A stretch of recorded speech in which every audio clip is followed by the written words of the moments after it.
What is going on, guys? We're back with more picks and predictions. This weekend, we got UFC 317. It's International Fight Week, and we have a decent UFC card. Ilia Topuria versus Charles Oliveira headlining for the lightweight championship. I am really excited for this card. Topuria and Oliveira are two of my favorite fighters on the roster. It sucks that one of them does have to lose this week, but without further ado, let's jump right into the picks and predictions for UFC 317. Kicking off the prelims, we have Niko Price versus Jacobe Smith, and I'm not going to spend too much time on this matchup. Jacobe Smith is like minus 2,000 or something like that on the betting lines, one of the biggest favorites in UFC history, and it is warranted. You hear people like DC and fighters of that caliber talk really highly of Jacobe Smith. He's an absolute wrestling phenom. He's going to come in here. He has big power in his hands, and he's going to probably take Niko Price down and just ground and pound him, or he can even knock him out just standing up with a big shot. So Niko Price, 35 years old, a bit of a UFC journeyman. He's getting fed to one of probably the most hyped up prospect in the UFC right now, Jacobe Smith. So Jacobe Smith's going to be the pick. He's going to knock Niko Price out, probably under 1.5 rounds, to be honest. Let's move on to the next matchup. All right, next up on the card, we got Jhonata Diniz versus Alvin Hines, and this is a late replacement for Jhonata Diniz. He was initially slated to be fighting against Justin Tafa on this card, but now he's fighting Alvin Hines, 7-0, making his UFC debut, and I'm going to go with Diniz here. I mean, he's a more talented, more skilled fighter, but Diniz does have some, real glaring grappling holes in his game that were exposed in his last fight against Marcin Tybura. And just in general, when you see Jhonata Diniz get on the ground onto his back, he is really lost. He doesn't know what to do. And Alvin Hines is, a wrestle-first fighter, going to look to get the fight to the ground, but Alvin Hines just isn't that good. He's pretty slow in the striking. Jhonata Diniz should be able to, just piece him up, especially when he's trying to enter. I think he's going to get chinned here by Diniz, so I'm going to pick Diniz to win. I think Diniz is the more talented fighter. That grappling hole is in Diniz's game, and Alvin Hines will be trying to take Diniz down. So if for some reason, Alvin Hines, who is 7-0, if his chin just holds up, maybe he's like super granite chin, super durable type of fighter, and he does kind of get to Diniz even after eating a bunch of big shots, and then he ends up getting a takedown, then this fight could look interesting. Alvin Hines also just kind of looks like a roided out type of fighter, one of those really weird, builds, and he's coming in on short notice. Maybe he's not even drug tested. Who knows when it comes to the UFC, at least at this point in time. So I'm going to pick Jhonata Diniz. He's a better fighter, glory kickboxing background. The fight's probably going to be standing where he, gets Alvin Hines out of there, probably by knockout, but who knows what's going to happen here. Diniz is not a fighter that I really trust with my money. Even, I think his win against Carl Williams, I didn't like Diniz in that fight either. He did win that fight. I didn't bet on that fight, but just in general, I'm not really big on Jhonata Diniz, so I'm going to go with Jhonata Diniz to win, though, but I wouldn't play my money on it. Let's move on to the next matchup. Next fight on the card, we got Sedriques Dumas versus Jackson McVey, and Jackson McVey opened up as an underdog in this matchup. He's now flipped to a clear favorite, and I think it does make a ton of sense. He's 6-0, undefeated, coming into the UFC, making his debut this weekend, and, while he hasn't fought any real level of competition, to the competition he is fighting, he's disposing of them fairly quick in the first round. His last couple fights have lasted less than 2 minutes each, so he's doing what he needs to do to low-level comp to make me comfortable that he can hang at the UFC level. Dumas, on the other side, he does have a couple wins in the UFC. We know he is UFC caliber, but he does beat the kind of bottom-of-the-barrel UFC fighters, the fighters that are just barely UFC caliber to begin with. And I'm going to have to go with Jackson McVey. I think that the first thing on the Dumas side, I know there's like a bunch of stuff outside the octagon he's dealing with, so I don't know what his focus is coming into this fight. And second, his durability has looked kind of weak in the, couple fights leading up to this one. So I just think that Dumas is probably not fully locked in. I like Jackson McVey here. He seems to be doing what he needs to do at a lower level to kind of come up and make this jump. Dumas, in my opinion, is kind of mid everywhere. I think McVey kind of gets him out of here. I think this fight does end in a knockout. I don't think it goes the distance, and I think McVey gets it done. So he's going to be the pick.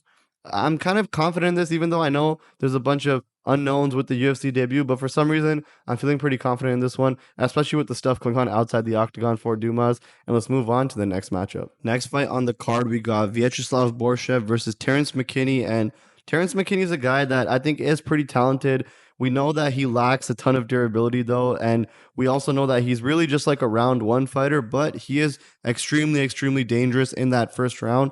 Borshchev, on the other side, he is a decent striker. He has a good striking background, but I mean, he's kind of regarded as a really good striker, but in his last couple of fights, I'm just not really seeing that. He's coming off a loss to Tom Nolan where he got basically 30-27. If not, I think two judges did have that 30-27. And then prior to that, a split decision to James Yontop. And to be honest, Yontop is not a good fighter. He's just kind of really, really durable, which is why that he's even in the UFC at the time. He's no longer in the UFC. So split decision with James Yontop, not the best in my opinion. And before that, obviously, you got absolutely destroyed by Chase Hooper. But Terrance McKinney, I mean, I'm gonna have to pick Terrance McKinney here. I think that he can be chinned. Borshchev does have, the tools to chin him. I think that Borshchev just seems to be getting worse fight over fight for some reason. And then Terrance McKinney, while he is super unpredictable and, just not consistent at all, he can be really good. He's coming off that first round finish of Damir Hadzovic, and Hadzovic is not good. He's pretty washed, but just in general, I think that this is going to come down to, can Terrance McKinney get Borshchev out of there in the first round? Borshchev's durability himself hasn't looked the best as of late, so I think that McKinney's going to go out there. I think he's going to find maybe a sub on Borshchev. I think that he might hurt him. He might go like with a club and sub type of scenario on Borshchev here. But obviously, as the fight extends, we know McKinney gets super, super inconsistent in the second and third rounds. So I'm going to go with Terrance McKinney. I think it's a first round finish. I would never really bet on a Terrance McKinney fight ever again, in my opinion, especially not this one. I think there's a ton of unknowns here, but McKinney will be the pick. Let's move on to the next matchup. Next fight on the card, we got Viviane Araujo versus Tracy Cortez, and I really wanted to pick Viviane here. I mean, the odds were looking pretty good too, but I'm going to have to go ahead and pick Tracy Cortez. I rewatched that fight with Rose Namajunas, and, Viviane Araujo, I think, is just like a worse version of Rose for sure. She's definitely the better striker in this matchup, but not that much better than Tracy Cortez. I mean, Cortez eventually will settle into the striking. Early on, she won't look that good on the feet, but I think eventually as the fight goes on, she does settle in. And obviously, Viviane Araujo is not the same level of striker as a Rose Namajunas. And then on top of that, Tracy Cortez is definitely the better wrestler, better grappler in this matchup. And I think Cortez gets her down. I mean, Cortez did struggle with Rose, but that's Rose. Rose is really well-rounded, one of the best female fighters on the roster. Tracy Cortez here, I think she can time some takedowns on Araujo, but at the end of the day, Viviane Araujo is gritty, and it's going to be one of those weird fighters to bet against. Maybe I'm hesitant because I did pick Karine Silva to beat her, and, she comes out there and she does beat Karine Silva. It was a close fight, but she definitely did do enough to get the win against Karine there. So maybe I'm hesitant because of that prior one, but I think that Cortez will time some timely takedowns here, eventually settle in. Maybe she does drop the first round if she can't get an early takedown and she's a little bit uncomfortable on the feet. But in general, I think that over 3 rounds, she'll prove to be the better fighter. Araujo is also 38 years old, so, getting a little bit up there in age. While I still think that she has looked pretty good, she seems to be taking care of her body pretty well, but just in general, I'm going to say that over 3 rounds, Cortez gets it done on the cards.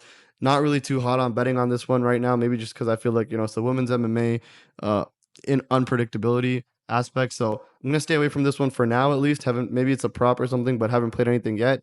Cortez will be the pick. Let's move on to the next matchup. All right, next fight on the card, we got Hyder Amil versus Jose Delgado, and Delgado 9-1, made a pretty good UFC debut against Connor Matthews, knocked him out of there in the first round, but Connor Matthews gets knocked out by a lot of people, so it wasn't really that impressive, but he did do exactly what he needed to do, got him out of there in 1 round. Matthews did land a takedown on him though early, did control him a little bit for like a minute or so in that round, but eventually he did get Matthews out of there. Hyder Amil, I think that, Hyder Amil is not going to go down easy. He's 11-0, and he kind of reminds me of like a shittier version of Merab, where no matter what, he's just in your face, just doing stuff, no matter what. And I think over like 3 rounds or just over a fight, that just gets super exhausting. He broke William Gomes in his last fight, and I was pretty high on William Gomes. I thought Gomes was, a technical jab and move fighter. Kind of reminded me a little bit of Taylor Lapilus, maybe because they're both French, but just in general, I thought William Gomes, was a really high-level fighter, was pretty well-rounded, could, work on the ground, was pretty good on the feet, but Hyder Amil just went in there and absolutely broke William Gomes. And I think against someone like Jose Delgado, Delgado is good. He does have power, and he's going to be the better fighter skill-wise in this matchup. But has Delgado just fought the pressure of Hyder Amil? And I feel like pressure is like, people say wrestling's the best base. Some people might say jiu-jitsu is the best base for MMA. Seems like pressure is just the best base. Just durability and pressure, just walking forward and just out cardioing, just outworking everyone. That seems like the easiest way. It doesn't matter how unskilled you are. If you can just survive and just like keep pushing, then that seems to be the best base for MMA, at least at some time. So I'm gonna go with Hyder Amil. He's proven that he can outwork anyone he's fought so far. No one's been able to break him, and he's just been breaking people every single time.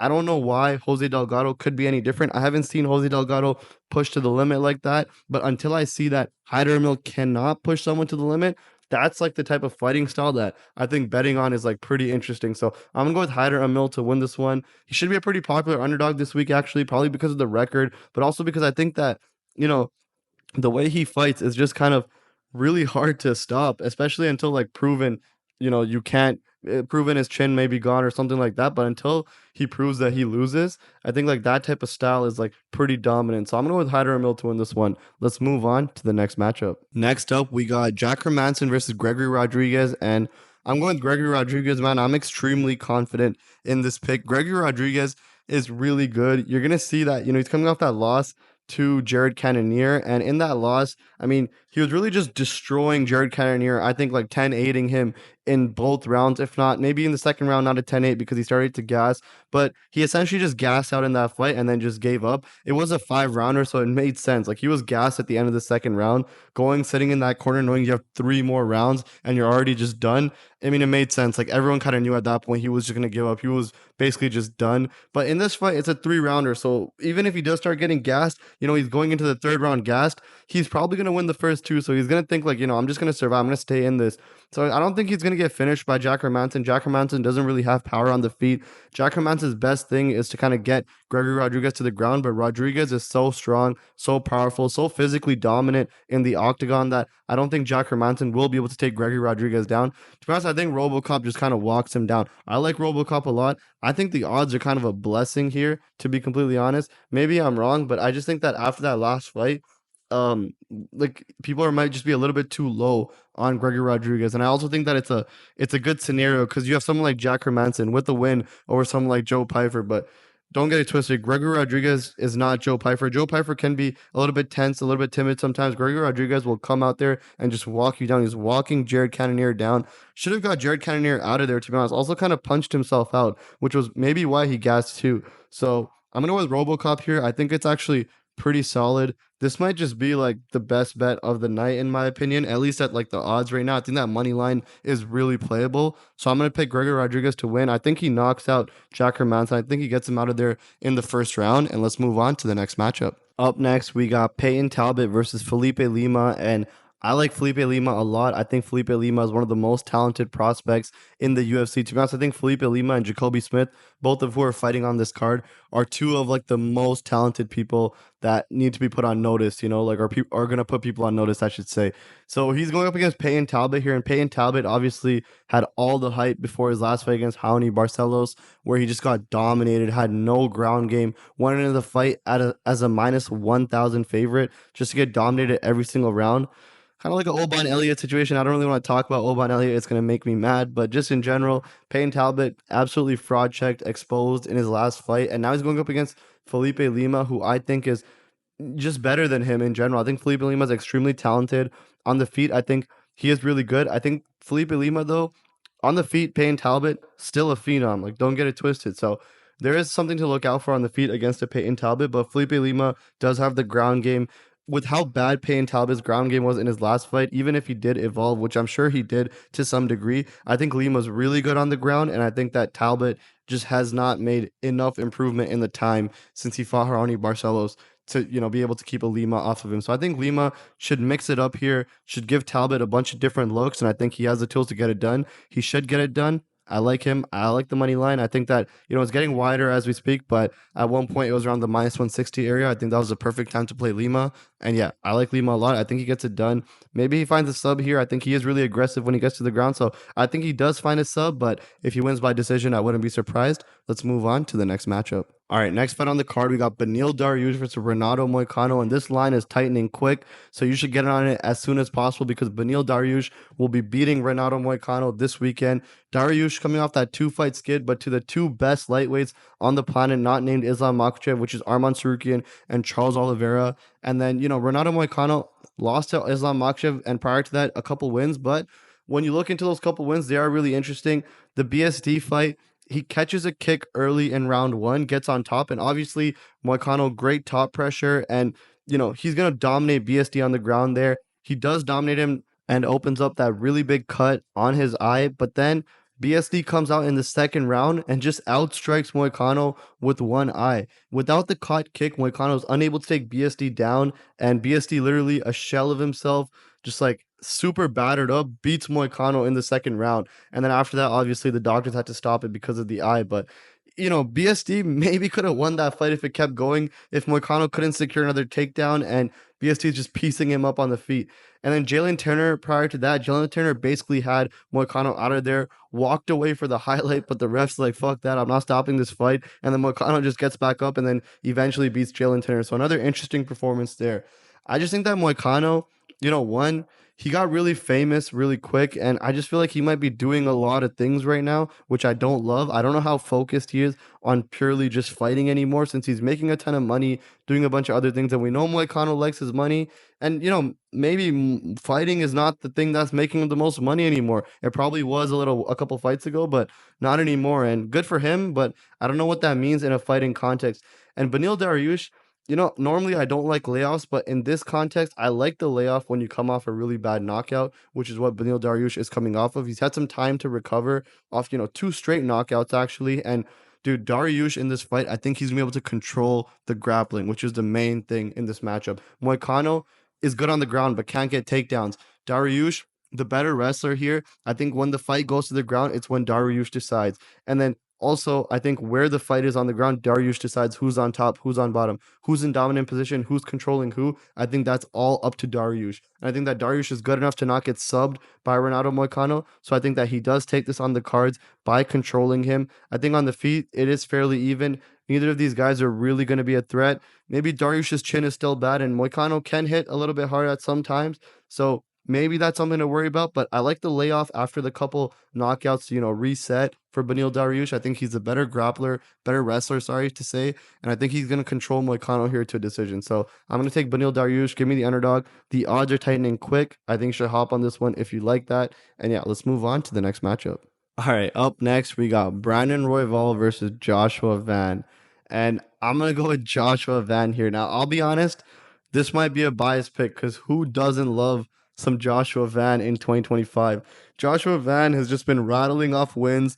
He's 23 years old. He fights every other month. And he's just like super active, super fun to watch, really high volume boxer, good takedown defense. Everyone really likes some Joshua Van. We all need some Joshua Van.